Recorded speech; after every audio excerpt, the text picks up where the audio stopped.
Hi everybody, Jorge here, and today I want to talk about fast food psychology. So here's the thing, these days, as society, as a culture, we're collectively coming to the realization that we need to grow awareness and take care of our mental health. There are objective reasons to do so. Mental health issues are becoming increasingly prevalent. With depression alone, we have more than 300 million people around the world suffering from that disorder. And also, in many countries, depression is becoming one of the leading causes of disability. So, not only do mental disorders create tragedy in the lives of people affected, but they also create very measurable economic damage. And even if we're not talking about about mental disorders of clinical magnitude and all those that are clinically diagnosable, you can still see millions of people struggling in their careers, in their relationships, not having the tools and resources to manage their relational crisis, their mental crisis, their emotional crisis. And for many people, for far too many people, that results in addiction, violence, self-harm, all those destructive outcomes. So, psychology is obviously not some fancy abstract science. It's science whose basics we need on a daily basis in order to navigate through life effectively. Pretty much the same way we need the basic knowledge and basic understanding of math in order to navigate through daily life. It's not that everybody needs to get a PhD in math, but we need some basic knowledge of it. And so it's the same thing with psychology. And it looks like more and more people these days are coming to this understanding.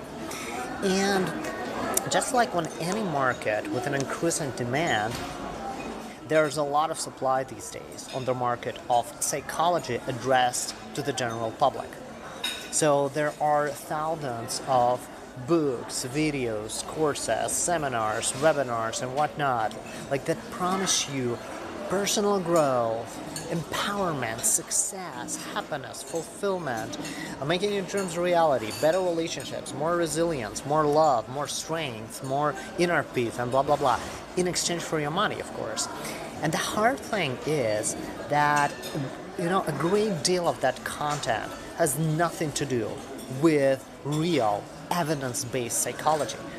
It's just bullshit rhetoric that has no therapeutic potential, that has zero spiritual value, that doesn't actually bring you any closer to success or wisdom, courage, love, happiness, all those outcomes that we want. But it still sells remarkably well. And the reason why it sells so well is because it is designed in a way that caters to psychological stereotypes and fallacies that are already in place in our culture. So that's the thing about cultural stereotypes. Anything based on cultural stereotypes is fast and easy to produce in mass quantities. You don't really need to be creative to do that. It's also fun and palatable to consume because we all have this kind of cognitive bias. It's hardwired in the brain. It's confirmation bias, which means that we are far more likely to, accept information that confirms what we already believe, or that confirms something that we subconsciously believe, something that we absorb from the culture growing up. And, that's why anything that is based on stereotypes sells so well. For example, we take, some example of a love story in a movie or in a book. So there is this fairy tale of Cinderella where, that was written a few centuries ago, but still, what it portrays the reality of a patriarchal society, the society in which there is an oppressed woman, and then there is a powerful man who's a prince. And then the story of love between that man and that woman is that man basically takes her out of her oppression and her suffering. And so these days, patriarchy is still our reality. So, even in modern days, how many stories, how many books, how many novels basically retell the Cinderella story. And so when I, am a writer, for example, or a screenwriter, and I want to write a novel, I want to write a script for a movie, then it's very easy for me to retell the story because everybody knows that story. And so just retell it in modern day circumstances. But since most people, at least in Western countries, know this Cinderella story, then it will be likely sold, and it will be likely bought, and it will be easy to do that. It will be easy to promote and sell a story like that. While, if we make the protagonist in that story an interracial couple or a gay couple, it will not be as easy because it will not fit with the stereotypes that we already have about what a love story should look like. And so the same thing happens with this kind of with a lot of this psychology addressed to the general public. It gives people what they want to hear because of the stereotype they already have, instead of what they need to hear in order to challenge the stereotypes, to let go of their limiting beliefs, and to start actually growing and changing their lives in a meaningful way. So I call that fast food psychology, and some people call it pop psychology, and I disagree with that term because it uses the word pop to designate something of inferior or subpar quality, which is a stereotype about pop music itself. And as a pop musician, I'm obviously biased against such usage of this term. Rather, I call it fast food psychology, and that's not because I'm biased against fast food, because I'm kind of a food snob. No, but it is because I see clear parallels between our physical growth and our mental growth, in that both are highly dependent on the kind of food we consume most of the time. So here's an example, just to illustrate why I call it fast food psychology. So let's say you want to lose some fat and gain some muscle. You want to get in a better physical shape. So as long as you are a middle-class Western person, you probably have access to gyms. You can buy a gym membership, so you can probably start going to the gym, exercising on a regular basis. And the results of your exercising not only they don't only depend on how much you bust your ass off in the gym, but they also depend on what you eat. Because if you keep eating crap, you're not going to lose fat and gain muscle. In order for your growth and transformation to happen, you have to eat food that may be not as palatable and yummy, but that has real nutritional value. That contains, for example, if you want to gain muscle, that contains protein as building blocks for that muscle. And now it's the exact same thing with our mental growth. So that it could actually happen, we need food for thought that has real proven value, rather than some kind of rhetoric that will just allow us to further numb our pain, to ignore the pain of others, to avoid truth and accountability in our relationships. And, over the years, I've seen and heard lots of such rhetoric. Particularly, I came across a lot of it recovering from clinical depression very recently in my late 20s. So that's obviously a separate story, but the bottom line is what preceded that depression was years of living with a lot of limiting beliefs about myself and the world. And so it all ended in this disorder of clinical magnitude that was terminal, multi-drug resistant. I lived 9 months in suicidal ideation. And of course, a lot of it was, caused by external trauma in my life, by the events that were happening to me. I tell the story in my other videos.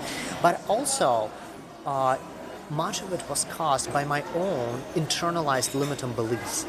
And so when I started recovering from depression and I started, thinking about my career vision, about my future, about the changes that needed to be made in my life, I understood that I needed to reprogram my operating system, that I needed to change many of the beliefs I had, as familiar and comfortable as they were. And so I started, I just was so hungry for some new information. I started reading literature. And, what really bothered me is that a lot of this fast food rhetoric, the rhetoric that was kind of intended as healing and empowering, and but had zero spiritual value, but had zero actual value, zero therapeutic potential. Much of it was served on the platter of spirituality, and it was also served by people who on the surface looked really reputable and knowledgeable. Some of them had New York Times bestsellers to their names. Some of them, had credentials. So for me, as a person, who had just started to recover from depression, as a person who had been subject to a lot of gaslighting growing up, to a person who had been conditioned to always question his sanity and his reasoning and his perspective, it was hard for me to recognize bullshit in what those reputable people wrote or said or preached, even when what they wrote or said or preached absolutely contradicted my own lived experiences. But then again, I also found a different kind of literature, also found evidence-based literature, Brene Brown and her work being, the biggest example of that. And so as my critical thinking improved over the years, as I started operationalizing my training in evidence-based science, it became easier for me to separate truth from bullshit in what I read, and to recognize those messages that, instead of promoting our mental growth and our personal growth, only reinforce limiting beliefs that we absorb from the culture growing up. And so I think that these days it's my responsibility to share what I learned, because these myths are common, they're everywhere in the culture, and so if you are struggling, they may actually impede your growth, as plausible and as logical as they may look on the surface. So it's I think it's my job these days to share what I learned about fast food psychology and its myth, and how it contrasts with real, powerful, evidence-based psychology that really has this ability to transform our lives for better and to really help us achieve our best potential. So in this particular video, I want to share with you all 5 myths of fast food psychology. And before I start sharing them, here's one thing that I really want you to pay attention to. It's not that fast food psychology is a complete lie. It's not that that those messages don't have a kernel of truth to them. But the very common pattern here is that fast food psychology just takes an originally truthful idea from philosophy, from real psychology, from spirituality, from religion sometimes, and then it absolutely blows that idea or that concept out of proportion. So there is absolute generalization and oversimplification of that concept, because then again, if it sounds simple, it's easy to sell and it will be very likely to be bought. So there is generalization in all of fast food psychology messages. There is violation of scope, meaning that concepts are being used and applied outside the scope where they belong, where they really apply. Like, you may know this, if you're familiar with computer programming, if you mess up the scope of your variables in the code, your program might crash. It's the same thing, with psychology. If you use certain concepts outside the scope where they belong, actually, they become very dangerous, even if originally they were truthful and empowering. Another common trait of fast food psychology is that those messages are categorical. There are, there are many words like ever, never, always, nothing, like those words that just leave no space for nuance, that portray things in kind of black and white framing. And those symptoms just help us recognize fast food psychology and its messages. And so the way I want to share those myths is the first I will share what real psychology says about a certain topic, and then I will show what fast food psychology says about that's about the exact same topic. And those myths are also easy to remember because they all deal with topics starting with P, kind of 5 Ps: pain, perception, power, past, and personality. So they're really easy to remember from that kind of abbreviation. And let's just go into this. The first myth has to do with pain. Obviously, when we're in pain, we're looking for information about pain and how to overcome pain, how to transform pain, and how to do something with pain. So here's what real psychology says. It says, hardships can be very powerful teachers, and sometimes they lead us through extreme discomfort towards the truth that we need to see and explore in order to actually grow. That's it. And I can absolutely, subscribe to that. Like, I can confirm that concept from real psychology with my own experience of depression. Yeah, sometimes hardships and kind of this existential crisis lead us to better understand ourselves and to better discover ourselves and to discover our true potential. But what does fast food psychology say about that? It says, no pain, no gain. All pain, always, serves a good purpose. So there is no such thing as trauma.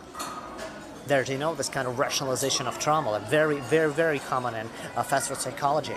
Like, the implication is, if you talk about trauma, you're making excuses for yourself. You're just weak. You've got a victim mentality. Just stop complaining. Always keep a positive attitude, or at least stay quiet about your pain and don't make others uncomfortable. So, with this you can obviously see how dangerous this gets, because it's not that fast food psychology is just not useful, that it doesn't actually help our growth. Because if you think that all pain happens for a good reason, well, that doesn't actually help your growth. That will keep you trapped in abusive relationships, that will keep you trapped in a job that's taking advantage of you, that will absolutely impede setting boundaries with people, because it basically leads you into denial.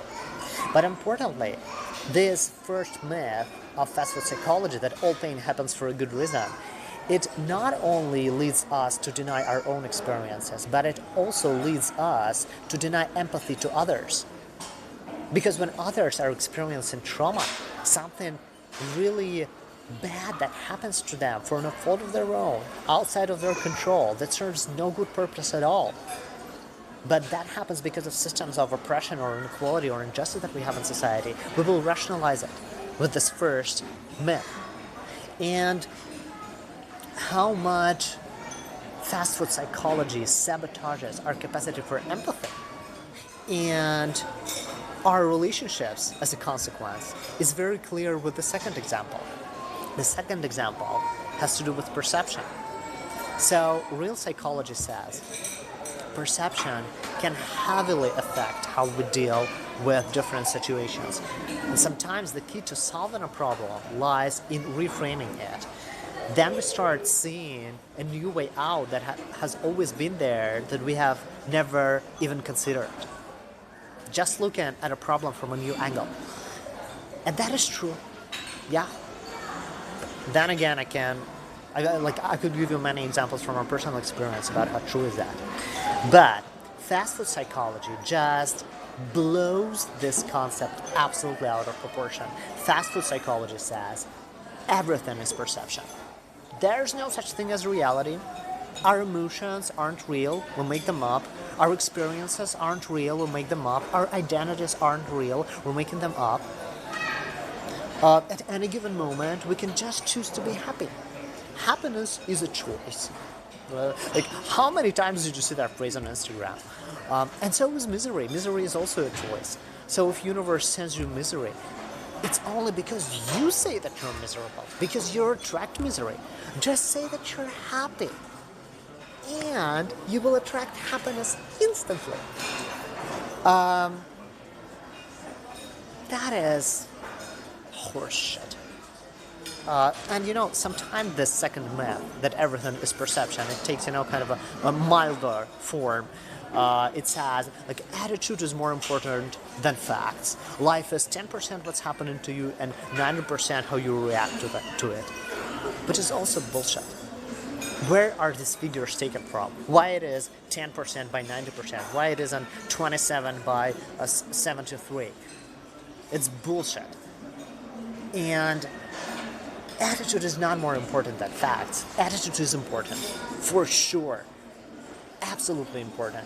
With a negative attitude, with a kind of defeated attitude, you will never amount to success in life. You will never be resilient. You will never have perseverance. But it never gets more important than facts. Because when there are some systems of inequality, when there is some trauma happening to you, when there are some external factors that limit your growth, whatever attitude you adopt, it will not eliminate those obstacles. So instead of talking about attitude, we need to start talking about those obstacles and how to use our collective effort to eliminate them.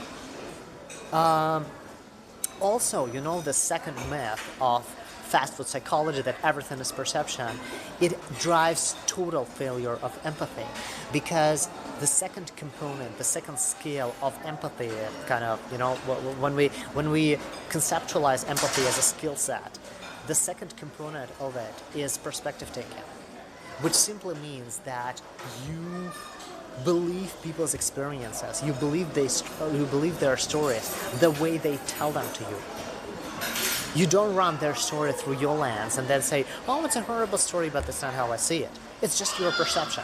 Because it's very convenient, when a person of color comes to me and tells me about the disrespectful treatment that they received somewhere, I can say, oh, you know what, that was not really disrespect. That, you think you were singled out because of your color? No, I think it's just your perception. You should just change your perception. It's not real. So how common that kind of gaslighting is. Or if I'm a woman, for example, and I get passed over for a promotion, and like I work in corporate sector, where I can see the pay gap that exists between me and my male colleagues who are working basically less than I do. And so I can tell myself, you know what, attitude is more important than facts. It's just my perception. There's no such thing as sexism. There's no such thing as, gender pay gap. It's just my perception. So what? This kind of thinking leads us away from critical awareness, away from positive change, both in our personal lives and the positive change on a collective societal level. And interestingly enough, another common barrier to empathy is about power issues that we have. And power is another common topic of fast food psychology myths. It's the third myth of fast food psychology. So it's about power. It's about power being simply the ability to affect change. That is, the definition from Martin Luther King. It's concise, it's spot on, there could be nothing added to it, like it's perfect. Power is simply the ability to affect change. And so what does real psychology say about power? It says we have much more power in our lives than we've been conditioned to believe. So we have to explore and let go of our limiting beliefs in order to reclaim that power and leverage it to become the authors of our stories, the authors of our lives, instead of remaining characters trapped in stories written by someone else. I'm quoting Brené Brown here directly. And that's the thing. We actually have more power than we are conditioned to think. Recovering from clinical depression, I spent a lot of time reclaiming that power and just eliminating limiting beliefs about myself and the world, just eliminating that from my mind, just reprogramming my brain, adopting kind of new operating system, kind of upgrading my operating system. And the results were very clear. I walked away from many dysfunctional relationships. I quit jobs that were taking advantage of me. And, it's uncomfortable, but it's also very transformational because it actually makes your life better. You have more power than you think you have. Now, fast food psychology, again, absolutely blows this concept out of proportion. We have 100% control over our lives. There is no such thing as circumstance. We are 100% responsible for every single thing happening to us. So if someone talks about circumstances causing them misery, then it means that they're weak or they're a loser. They have a victim mentality.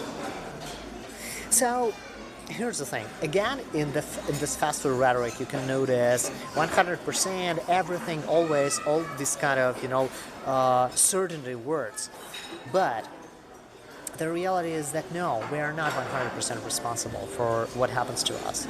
There are things that happen in our lives that are beyond our power. And it's not to say that we shouldn't try to overcome them, but we come to a very dangerous place once we believe that we are 100% responsible with our lives. And in America it's especially common because this bullshit is very much aligned with the myth of meritocracy that we have in the American culture. That whatever we have in life is what we have wanted, what we have worked for, and what we have deserved. And meritocracy is not real. And because we're not 100% responsible. We are born into the world that has certain dynamics in place. And so those dynamics impact our lives in ways that we cannot control. And so, on the surface, it looks like this myth that we have 100% control over our lives. It sounds like an empowering belief. But in fact, it is a debilitating belief. Because, first, if you adopt that belief, there's an excellent possibility that you will go through an experience at one point in your life that will show you how powerless you can be in the face of circumstance and in the face of something that happens to you. And you will see how people around you will behave as if you are responsible, as if you are the one to blame, instead of going out of their way and trying to understand your situation and help you in a meaningful way. And on the flip side of that, if you believe that we are 100% responsible for what happens to us, you will deny empathy to others. So if you're privileged enough to have never gone through an experience that shows you how traumatic circumstances can be, then it's very convenient for you to say, we're 100% responsible for what happens to us. Well, because no trauma happened to you. And so if we do that, if we just buy into that myth and remain in ignorance of our privilege, we will deny empathy to others. We will stay away from critical awareness. And we will just remain blind to structural and systemic issues of inequality and injustice in our society. Now, the next pop psychology myth has to do with the past. Talking about trauma also leads me to talking about the past.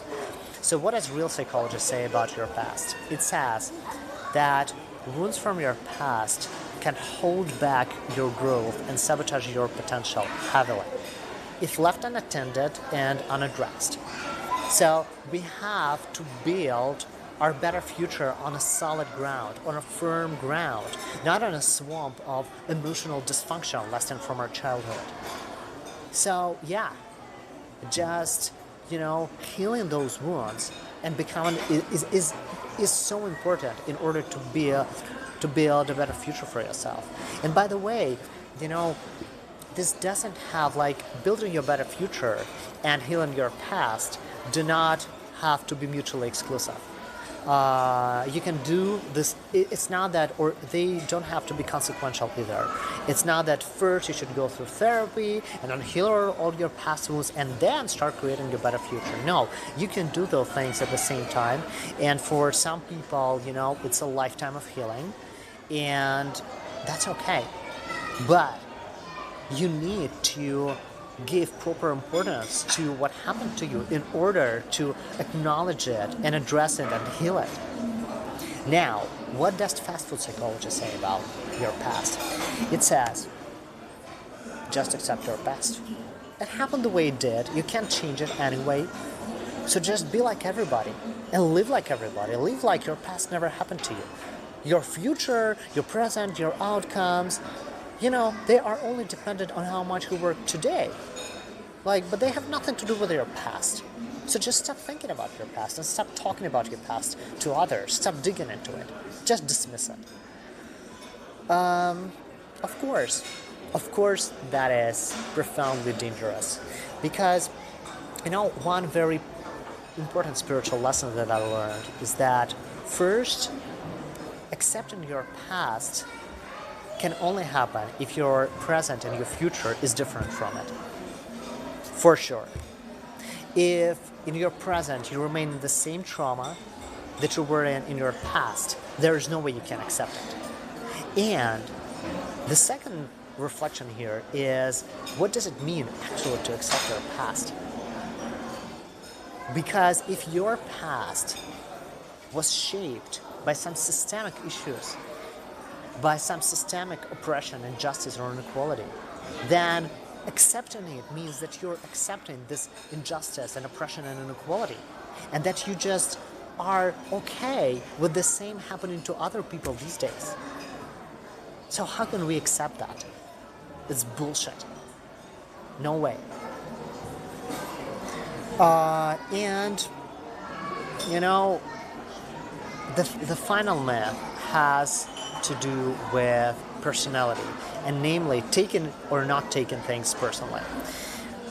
So that's also a common topic of debate, and also one of the most common questions that I get from people.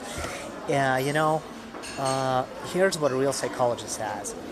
When we are treated badly by someone, we oftentimes take it personally. We allow those experiences to create stories of shame and scarcity in our heads. We start thinking, that person treated me that way because I'm not good enough, because I'm not smart enough, I'm not handsome enough, not pretty enough, not thin enough, not buffed enough, not rich enough, not young enough, not old enough, not educated enough, and there can be a lot of those scarcity gremlins. And so these stories are our default place to go amidst some emotionally disturbing experience, because the brain is designed in such a way that when we have some limited data points about our experience, we need to fill the gaps between those data points and create a story, kind of a logical story as soon as possible. The brain just chemically rewards us for making up a plausible story, but it doesn't care a lot about the accuracy of that story, about how much in that story is actually evidence and how much is what we made up. And so Brené Brown shows, a detailed analysis of that in her book Rising Strong. So the solution is that we can just neurobiologically hack into that process. And so the moment we start making up a story, first acknowledge that we start making something up, and then just write it down, and then after some time, reality check it. Like, how much of that story is evidence? How much of that is what I'm making up? And how much of what I'm making up is based in shame and scarcity? And just practice some critical awareness around those stories. And then, once we do that, we can start seeing alternative hypotheses, alternative explanations about what happened to us. And more often than not, when we get such treatment from other people, it's not meant personally, but we perceive it that way if we're stuck with our stories of shame and scarcity. if you practice critical awareness, you can ask yourself, for example, like someone was rude to you, you can ask yourself, was it just an incident? Do I know that person long enough? Do they behave that way always? Or maybe they were having a bad day. Like, what might be happening to them? What might have prompted them to act or talk in that way? And also you can ask yourself, maybe there are some structural systemic reasons behind my experience. Like, how does my experience fit within the larger context of oppression or discrimination or corruption? Is it possible for me to set boundaries so that this wouldn't happen again? Or maybe I should put an end to that relationship. Maybe I should quit that job. So, real psychology encourages us to practice critical awareness. And then it opens up, a huge space of curiosity, asking questions, reflecting. And it's not comfortable, it's not easy, but it's transformative and powerful. Because that can lead us to finding the right solution. And what fast food psychology says. Again, fast food psychology encourages us to dismiss our experience. It says, don't take anything personally. People never mean bad things when they hurt you. They're just doing the best they can. And so, that is not truth. When you become subject to abuse, gaslighting, manipulation, yes, people mean it personally. They mean to hurt you. No matter what they say, rationalizing their behavior, maybe they mean to hurt you subconsciously, without understanding that at the foreground of their minds, but they still have this intention. And it's important that you take it personally, because in order, you have to stay in alignment with reality.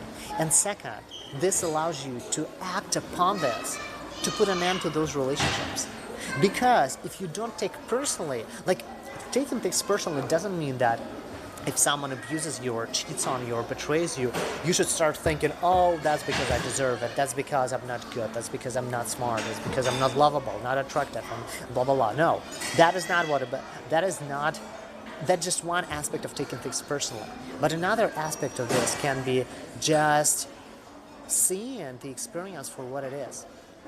And so if people abuse you, manipulate you, gaslight you, and you're just like, oh, you know what, I'm not gonna take it personally, they don't mean to hurt me actually, then that means that you will be taken advantage of more and more.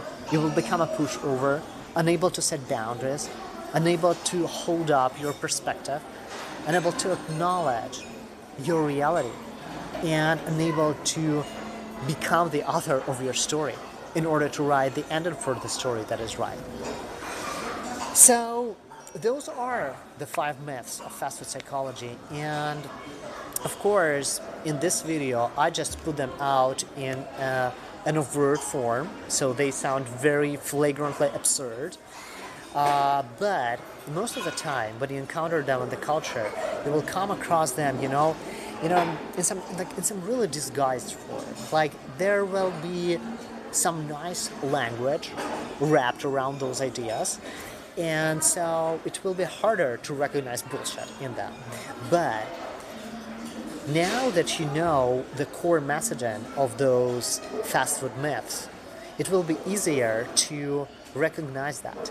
And also, I encourage you that when you are looking for some empowerment, when you are looking for some guidance, you are looking for some enlightenment, and so you're struggling and you go to books and videos or to church, wherever, and then people tell you something about your experience, about your suffering, then, I think one of the most important pieces of advice that I can give is that when deep down in your heart you feel that what they say about your experience is wrong, believe your heart. Don't believe their credentials. Don't believe their positions, their possessions, the number of their New York Times bestsellers. Believe what your heart tells you. because your heart knows your context. It knows the truth of your experience. And most of the time, people who give you these fast food myths are not really interested to support you in a meaningful way.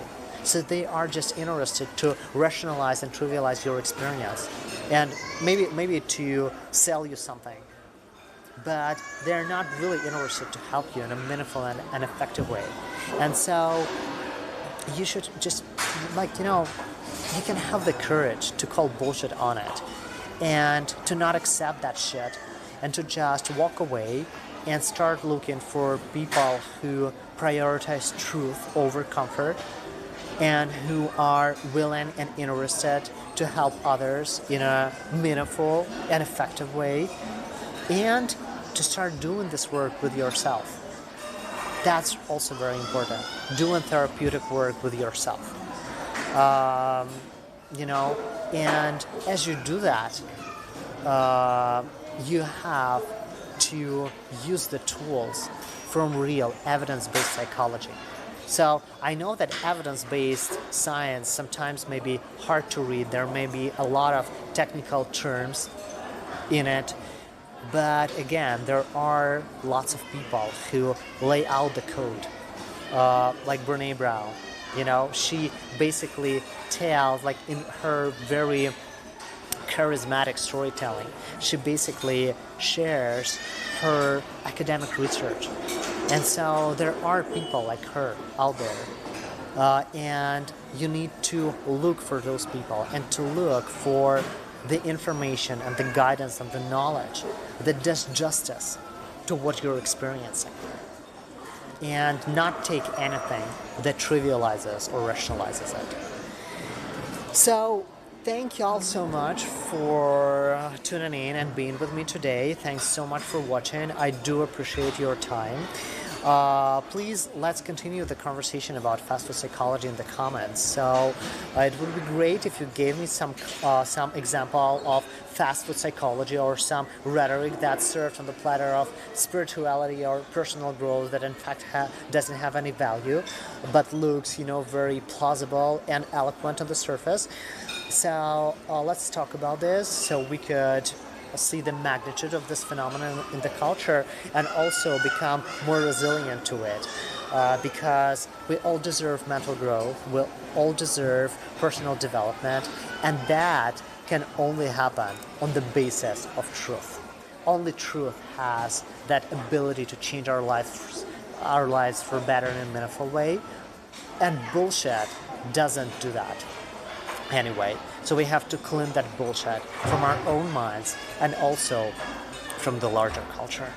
So thank you all for listening, and if you find this video insightful, inspiring, or helpful, don't hesitate to share it with your friends. As always, it would be great if you subscribe, and I will see you next time on Jorge Oro's YouTube channel.